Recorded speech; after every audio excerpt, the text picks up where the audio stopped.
Good day, everybody. We're coming to you live from Innovate for Climate Finance and Market Weeks in Barcelona. We're recording live on the Connect for Climate Facebook page. Please engage in the discussion with hashtag Innovate for Climate. It's my great pleasure to be here with Andrew Steer. Andrew is the president of the World Resources Institute. Thank you for joining us. Thank you. Great to be here. So maybe you could just explain a little bit about what exactly is the World Resources Institute and how do you help engage in the climate agenda more broadly, but also working on other environmental issues? Well, it's a pleasure to be here. The World Resources Institute is a global research organization that doesn't just do research, but actually we then try to put research into action.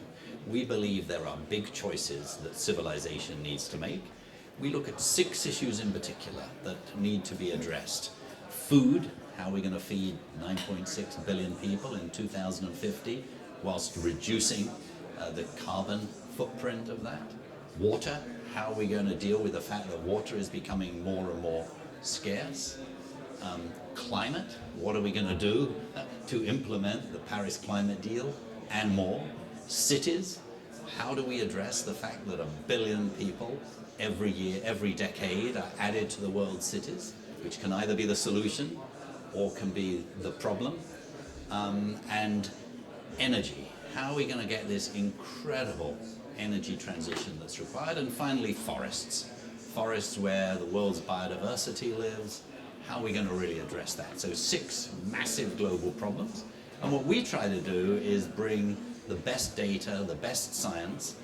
Our motto is count it, change it, scale it. We're very good at the counting. Every day we bring billions of data points of satellites to see almost every tree that's falling in the world in real time. But then we do research. But research on its own is only valuable if it then leads to change. And so we work with governments and corporations and cities to try and get change. But then scaling is something we can't do. So we need partnerships with many of the big players. So for example, we're here today with some of the big financial institutions. So the problems in the world are so urgent today that unless we really move quickly and we get that scale, forget it, because we're going to miss the bus and we're going to have a pretty grim future. No, absolutely. And just picking up on those 6 topics, I mean, a lot of them are interlinked. Where climate action, if you address climate action, you also help influence the sustainable energy revolution, you protect the forests, and you conserve the water. 70% of greenhouse gas emissions do come from cities, so obviously if you work on the city level, you are solving the climate issue. And that is really the discussion here. You know, how do we innovate for climate action? So what are you taking away from this conference? What are the innovations on climate finance and climate technology that you're seeing and that are inspiring you from your presence here at the conference today? Well, this conference is on money, on finance. Now, there's not a shortage of money in the world. There's lots of money. And it will be spent on investment.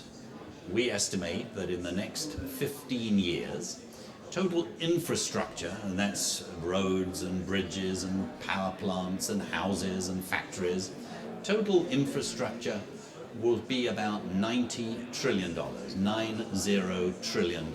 That's a lot of money. That money will be found, but the question is, how will it be spent? Will it be spent in an old-fashioned way, where, for example, in our cities, we design them for automobiles rather than for human beings? Or will it be spent in a modern way, where we, for example, put in a lot more mass transit, we move towards the electrification of vehicles, we invest in renewable energy and so on? These things don't cost a lot more money. In fact, we've done a lot of analysis to show that actually they don't cost any. It's 90 trillion one way and it's basically 90 trillion the other way. But here's the point. They are a little more risky right now. And so most investors are conservative. That means they don't like to take risks. If you take a banker, for example, bankers don't really like to do things that are new and daring. They like to do things that they've always done. So for example, if they've already lent money to 100 power plants that use coal, they know how to do that really well. And so that's why they prefer to do it, as opposed to lending, for example, for renewables, which might be new for them. And so too in how we spend our money in cities. This $90 trillion, by the way, in the next 15 years, that means that basically if you take all of the infrastructure in the world today, all of the concrete on the roads, all of the buildings, it will be doubled in the next 15 years. Just think about it. So it'll be, so all the concrete is going to be twice as much. It's incredible. So the choice is huge, because once you've poured that concrete, once you've built the roads, once you've built the power plants, they stay for 50 years, 100 years, or 200 years if it's the shape of a city, for example. So the stakes are very, very high. It's not too late, but it soon will be. But that's also very much the excitement that we're seeing here at the conference, is that there is actually a massive transition, and there is a lot of financial interest from your bankers and from your investment companies who are looking at the opportunities and who have identified the clean technology transition as the space for investment.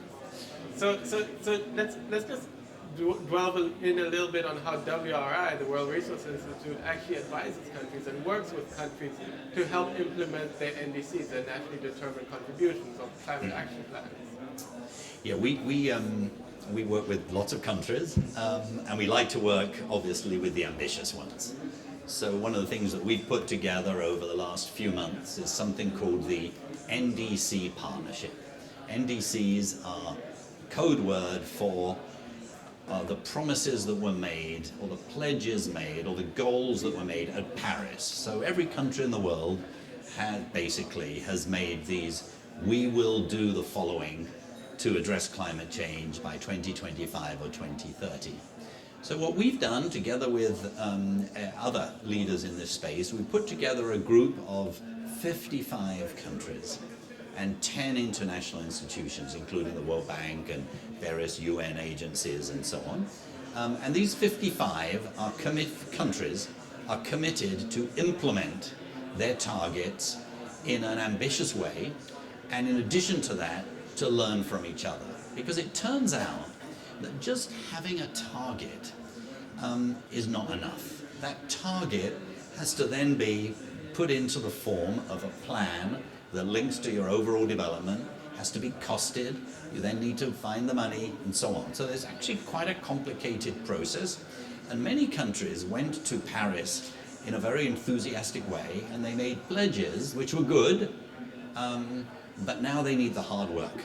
And so that's where organizations like the World Bank come in. It's all where organizations like the World Resources Institute come in. We can help them, for example, track their carbon emissions and measure whether or not each year they're falling. We can help them track finance. If you go to the website of the NDC partnership, you will find there something that are called navigators. So if you want to understand climate finance and where it all comes from, you can go to the Finance Navigator. We sometimes call it sort of untangling the spaghetti, because there's so many different sources. There's pots of money all over the place. A lot of countries say, we just can't figure it out. You know, when do we go to this? When do we go to the Green Climate Fund? When do we go to the Global Environment Facility? When do we go to the European funds for this? When do we go to regular banks and so on? And so what we're trying to do is help sort of, if you like, shed light on that. And this conference here is doing a really good job, because it's basically saying, look, when you have a major program, for example, India wants to invest in a wonderful way 100 gigawatts of solar energy, up from just 3 gigawatts up to 100 in just 7 years. You need to have a plan as to how that will be financed.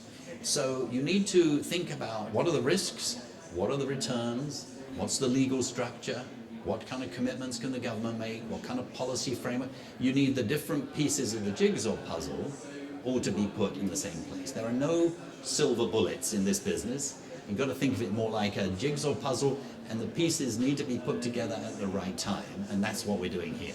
Exactly, and it's when that puzzle comes together that you get those country action plans, and that's when you're start formulating the markets, Yeah. and you get the interest of businesses to come That's and right. be involved and invest in the clean technology. No, it's really an exciting time actually to be involved in this global transition. So seeing that you're so very much involved, we also just wanted to get a message from you for the younger generation. And for those that need to hear, what does this transition to a low carbon resilient future actually mean? Wow. Well, there are big choices that are going to radically affect your generation, your children, your children's children. And the good news is that we need revolutions and we know how to make them happen, but they're not happening. So we need a revolution in about 5 different areas. We need a revolution in the way we design our cities, so we stop saying that the automobile is king, and we say the person, the human being, is the king or the queen that needs to be invested in. We need a new way of doing food production and treating our rural economy. We need new energy systems. Each of these will require a bit of a revolution. We need, in our production, our manufacturing, to move from the current kind of take, make, waste to a more circular economy where we recycle things. And finally, we need to think about sustainable consumption, because the way we are spending our lives and spending our money at the moment, whereby we buy things, throw them away, they go in land tips, they emit huge amounts of carbon, this is not going to work.